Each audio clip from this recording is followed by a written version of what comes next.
안녕하십니까. 만화공인중개사의 저자 이용입니다. 오늘은 부동산 공시법령 제45강 시간으로서 제5장 이의신청 기타 부분의 두 번째 보치 1. 전산정보 자료의 교환 등 2. 등기필 정보의 안전 확인 등에 대해서 같이 공부하도록 하겠습니다. 먼저 전산정보 자료의 교환 등에 있어서 법원 행정처장, 법원의 행정 업무를 총괄하는 사람입니다. 법원 행정처장. 이 법원 행정처장. 이 법원 행정처장은 이제 국가기관이나 지방자치단체로부터 국가기관이니까 중앙정부의 기관들을 말하는 겁니다. 또는 지방자치단체. 국가기관은 바로 중앙정부를 얘기하는 거고 지방자치단체는 지방정부를 얘기하는 겁니다. 이러한 국가기관이나 지방자치단체로부터 등기사무 처리와 관련된 정보를 제공받을 수 있습니다. 정보. 근데 어떤 정보? 등기사무 처리입니다. 등기사무 처리와 관련된 정보를 제공받을 수 있는 겁니다. 왜? 행정구역이 바뀐다든가 이랬을 때 법원 행정처장이 정보를 받으면 바로 그 부분에 대해서 등기부에 변경이 오게 되는 것입니다. 그래서 정보를 받을 수 있다라는 규정이 있는 것이고, 두 번째, 이번에는 등기부에 기록된 어떤 등기 정보를 활용하려는 사람들이 있습니다. 이용하거나 그 사람들이 어떻게 그것을 활용할 것인가. 단순히 등기사항 증명서를 띄워보는 거는 누구나 스스로 내고 하면 되는데 그 구체적인 정보에 대한 것을 활용하는 사람들은 허락을 받아야겠죠. 그래서 어떻게 허락을 받냐? 등기 정보를 활용하거나 이용 또는 활용하려는 자들입니다. 활용하려는 어떤 사람들. 이런 사람들은 일정한 법에서 정한 규정에 따라 이 등기 정보를 이용 또는 활용할 수 있습니다. 어떻게? 첫 번째 단계에는 이 사람 관계 중앙행정기관의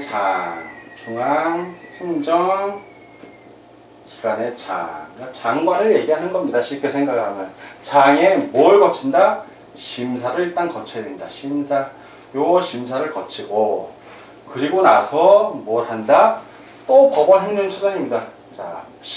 법원 행정처장. 처장이 승인을 해야겠죠. 왜? 이 승인이라는 거 허락을 한다는 얘기거든요. 등기 업무는 사법부 관할이기 때문에 법원 행정처장의 승인이 있어야 됩니다. 이러한 과정을 거쳐서 승인이 되면 등기 정보를 활용하는 자가 등기 정보를 이용 또는 활용할 수 있는 것입니다. 근데 등기 정보를 이용 또는 활용하려는 자가 이 사람이 이제 중앙행정기관의 장인 경우, 이 사람들이 이걸 활용하려고 할 때, 이때는 어떻게 되냐? 그때는 협의를 해야 됩니다. 법원 행정처장하고 그래서 협의를 해야 돼요. 그래서 협의가 완료가 되면 승인을 받은 것으로 봅니다. 그래서 관계 중앙행정기관의 장이 법원 행정처장과 등기정보 이용 활용에 관해서 협의를 해서 협의가 완료되면 그때 이용 활용하면 되는 겁니다. 왜? 승인받은 것으로 보기 때문에. 그리고 등기정보의 이용 활용에 대한 것은 대법원 예규로, 규칙으로 정합니다. 대법원 규칙으로. 이것이 바로 전산정보 자료의 교환 등에 관한 규정이고, 다음은 등기필 안전 확보에 대해서 같이 공부하도록 하겠습니다.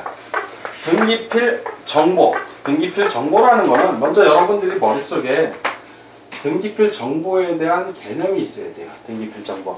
쉽게 생각하면 이전에 등기필증을 생각하시면 돼요. 여러분들이 소유권을 이전을 받았어요. 매매에 의해서. 그러면 집 주인으로부터 소유권 이전 받을 때 등기필증이라는 걸 받아요. 그리고 그거를 등기소에 내면 나와 관련된 정보를 새로 첨부해서 나에게 등기필증을 줍니다. 그게 등기필 정보예요. 말이 바뀐 겁니다. 등기필 정보라는 거는 새로운 등기에 관한 권리자가 나타났을 때, 그렇죠? 내가 소유권 이전을 받았으면 내가 새로운 권리자잖아요. 이런 식으로 새로운 권리자가 나타났을 때 등기관이 그 새로운 권리자에 대한 정보를 작성한 정보를 말하는 겁니다. 등기필 정보라는 걸. 그러면 이거는 문서화 방문 신청을 했을 때는 등기필 정보를 서류로 만들어서 주면 될 것이고, 전자 신청을 했을 때는 전자적 방법에 의해서 등기필 정보를 송부 보내주면 되는 것입니다. 그러한 등기필 정보는 안전이 제일 중요한 겁니다. 왜? 허위 등기, 거짓된 등기가 되면 안 되기 때문에 이런 안전장치를 해둔 겁니다. 법에다가. 첫 번째는 첫 번째는 등기관이 해야 될 의무입니다. 우리가 하는 게 아니라 등기사무는 등기관이 하니까 가장 직접적으로 부딪히는 사람들이 등기 업무하고, 그래서 등기관이 취급하는 등기 정보, 등기필 정보에 대해서 누설해서도 안 되고 멸실훼손 방지를 해야 되죠. 그래서 이러한 조치를 누가 한다? 등기관이 해야 됩니다. 적절한 조치를 해야 되는 겁니다. 등기필 정보의 안전을 위해서. 두 번째는 이게 비밀 엄수 의무의 비밀.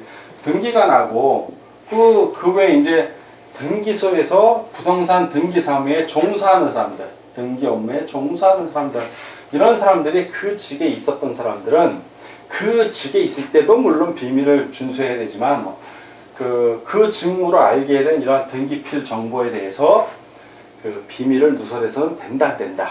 안 된다. 비밀을 누설해서는 된다, 안 된다? 안 된다. 자, 그냥 안 된다라는 규정만 있으면 안 되겠죠. 비밀을 누설했을 때는 어떤 벌을 가해야만 비밀을 누설 안 하는 겁니다. 그래서 이 경우 만약에 비밀을 누설하게 되면 어떠한 제재 조치가 가해지냐? 2년 이하의 징역 또는 1천만 원 이하의 벌금에 처해질 수 있습니다. 벌이 엄하죠. 그러니까 등기필 정보에 대한 비밀을 누설하면 된다, 안 된다? 안 되는 겁니다. 자, 세 번째는 부실등기, 거짓등기를 막기 위한 거예요. 어떤 사람이 요 두 개는 등기관이나 등기 업무에 종사하는 사람들이 해당이 되는 거고, 요 세 번째는 등기를 신청하는 사람도 이건 해당이 될 수 있어요. 즉 부실등기를 하도록, 자, 이 부실등기와 관련된 부실등기 방지하는 규정입니다. 누구든지 부실등기를 하도록 등기 신청이나 촉탁의 제공을 목적으로, 즉 부실등기할 목적으로 등기필 정보를 취득, 얻거나 또는 그러한 사정을 알면서 등기필 정보를 제공하는 경우, 거짓된 등기필 정보를 부실등기를 위해서 제공하는 겁니다. 이런 거 하면 된다, 안 된다? 안 된다는 규정입니다. 자, 역시 부실등기를 막기 위해서 등기필 정보를 부정하게 취득하거나 정보로 제공하는 것을 금지하고 있는데, 만약에 이 부정하게 이 등기필 정보를 제공을 했다면, 자, 제공을 해서는 안 되는데 부실등기를 막기 위해 이러한 규정을 뒀는데, 부실등기를 하기 위해서 등기필 정보를 취득하거나 등기필 정보를 제공했다면 어떻게 되냐? 역시 2년 이하의 징역 또는 1천만 원 이하의 벌금에 처해집니다. 그러니까 벌이 세죠. 그러니까 이런 거는 하면 안 된다는 것입니다. 자, 오늘은 부동산 공시명령 제45강으로서 두 번째 보측 시간, 전산정보 자료의 교환 등 두 번째 등기필 정보의 안전 확인에 대해서 공부하였습니다. 부동산 등기법 개정으로 이 부분의 분량이 좀 줄어들었으니까 여러분들의 양해를 구하며 오늘 강의를 여기서 마치겠습니다. 다음 시간에 뵙겠습니다. 감사합니다.